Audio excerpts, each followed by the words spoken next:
I spent 50 days in Wynncraft, Minecraft's largest MMO, as a complete and total noob. In this video, I get the new player experience to Wynncraft to spend 50 Minecraft days. That's 20 minutes a day, or 16 hours and 40 minutes. This video was massive and took a really long time to make, so I'd really appreciate it if you guys could leave a like and click that subscribe button. It's free and mostly painless. Without further ado, let's get into the video. On day 1, I logged into Wynncraft for the first time ever. I had my first big decision, and I had to pick my class to start the game with. After a lot of thought, I decided to go for the warrior class, as I thought it would give me the best first-time experience. After this, I began the tutorial, and a bunch of chickens. I saw this awesome animation of a gate opening.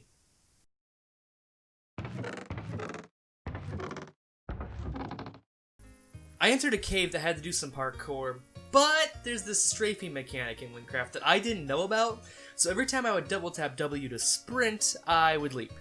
This caused some issues. But eventually I made it to the chest at the end. I got an unidentified helmet that I took to this item identifier guy, and it was a cool leather helmet. I had to chop this big tree down to cross the ravine, which was super cool. After that, I crafted my first ever weapon, a spear. And after that, I made my way through this spooky cave and fought these corrupted soldiers. I also learned how to use my first spell, Bash. At the end, we were supposed to run from these really tough enemies, and I was too slow and died.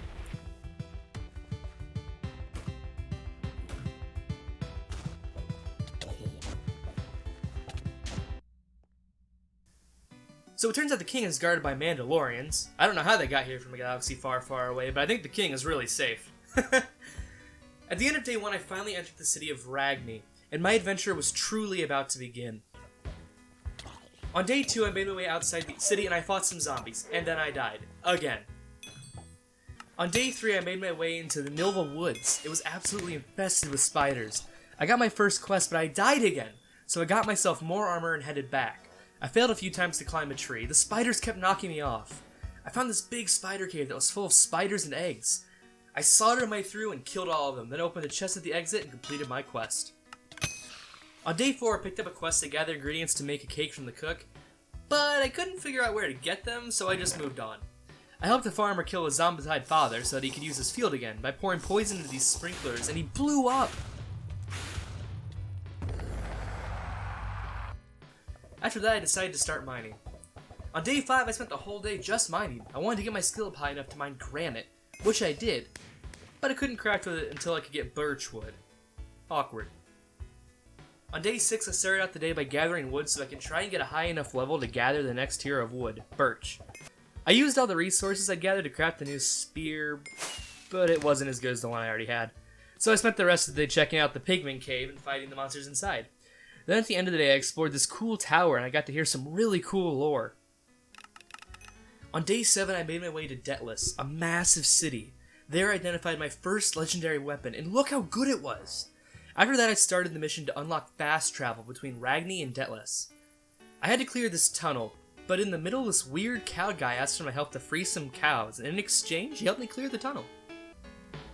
On day 8, I made my way to the Ragni sewers to help clear an, blockage. It turns out the sewer was connected to an ancient prison, and by doing this quest, I unlocked the Decrepit Sewers dungeon. On day 9, I entered the Decrepit Sewer dungeon. On day 10, I continued through the dungeon and fought Witherhead. On day 11, I returned to the sewers again to get a second room so that I could get Skullbreaker, an even more powerful spear.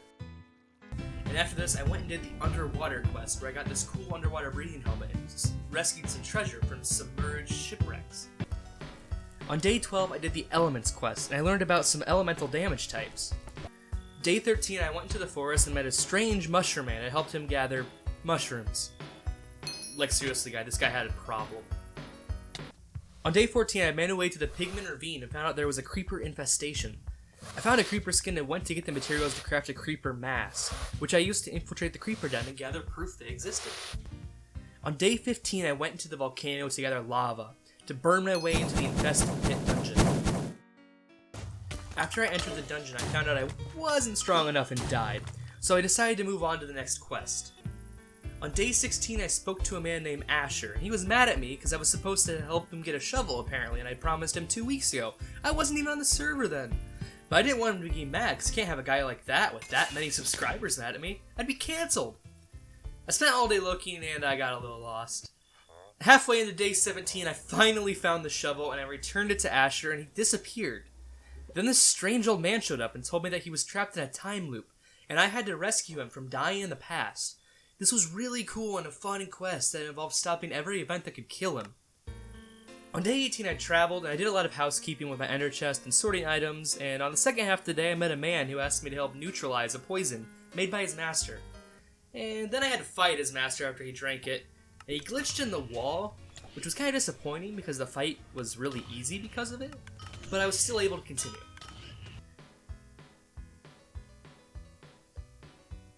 On day 19, I went to the town of Maltic to track down a child-stealing witch underneath their well. And after that, I made it back to Deltas and picked up the Gravedigger quest, which tasked me to recover a will from this man's dead relative. To do this, I had to get his brother to talk to me.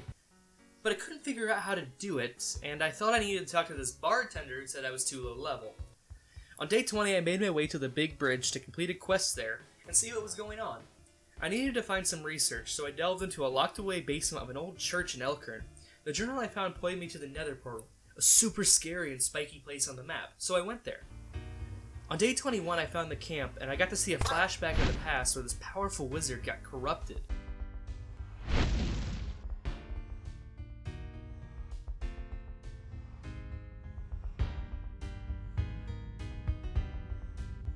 It was really cool, and I returned to the mages with my findings. They were able to open up the entrance to the Lost Sanctuary dungeon. After this, I went to the item identifier and equipped my first piece of golden armor. On day 22, someone threw a dungeon bomb, so I decided to go back to the Infested Pit dungeon. On day 23, I decided to do the Pit of the Dead quest. I dove in and cleansed the shrine inside.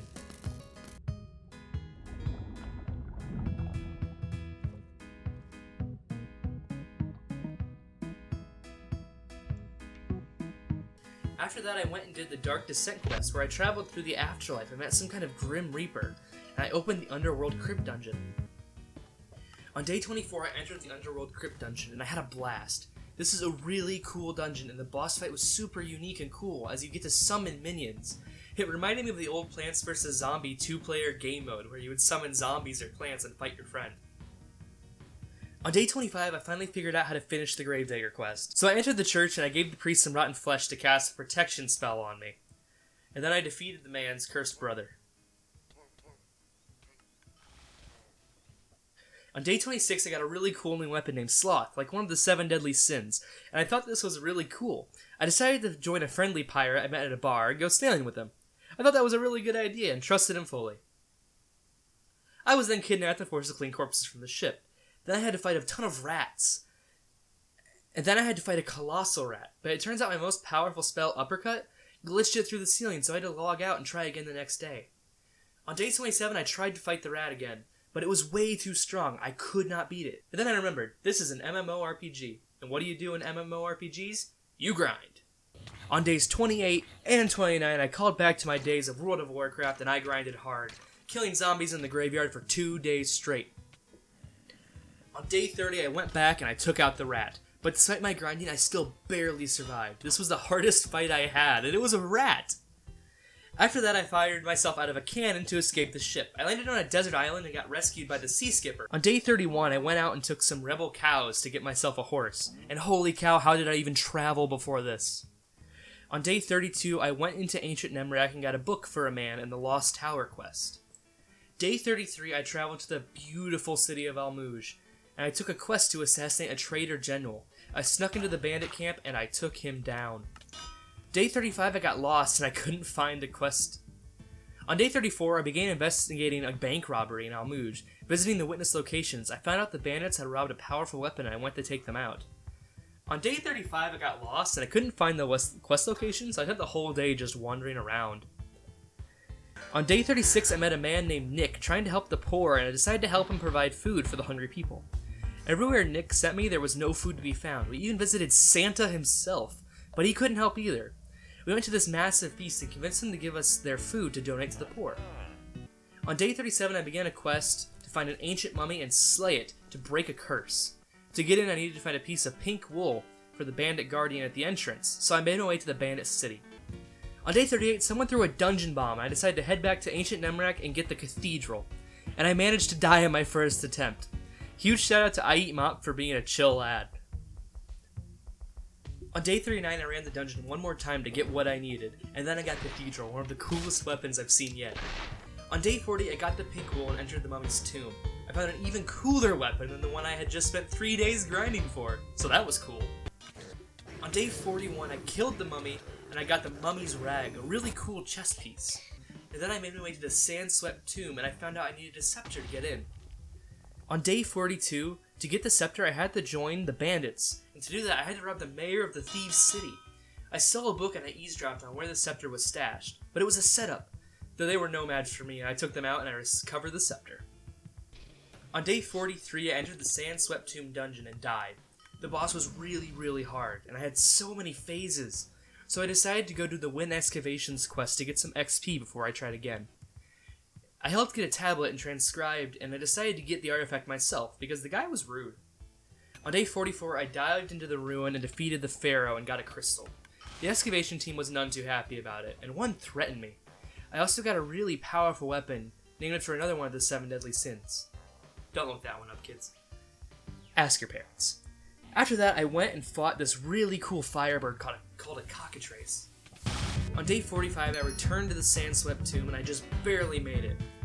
On day 46, I sold off all my old armor and weapons that I had been hoarding. Then someone threw a dungeon bomb, so I went back to sand-swept tomb. I died again, but the bomb was still active, so I ran right back inside. On day 47, I used my winnings to get a new helmet, but it was worse than the one I had. I spent the rest of the day traveling to the Tower of Ascension. On day 48, I tried to do the tower, but I was way too weak to do it, so I decided just to get back to a place with quests more my speed. On day 49, I investigated the giant spike in the Angry Village. We tried to blow it up but failed, so I went to get materials to make a stronger TNT. We blew up the spike, and I was awarded a corrupted potato. On day 50, I went out and killed a powerful chicken for some reason. And then I just spent the rest of the day going around the map and seeing everything in the area that I'd been. There's so much more to explore and see in this server. And in the 16 hours, nearly 17, I have barely scratched the surface of everything in this amazing game that's been put together. And that concludes my 50 days as a noob. If you guys enjoyed watching this, and you want to support the channel, again, a like and subscribe would be greatly appreciated. And if you want to see more Wynncraft, potentially a 100 days video picking up where we left off, or starting fresh with a new class, it's up to you. Leave a comment below and let me know. As always, thank you so much for watching, and remember, no one loves you.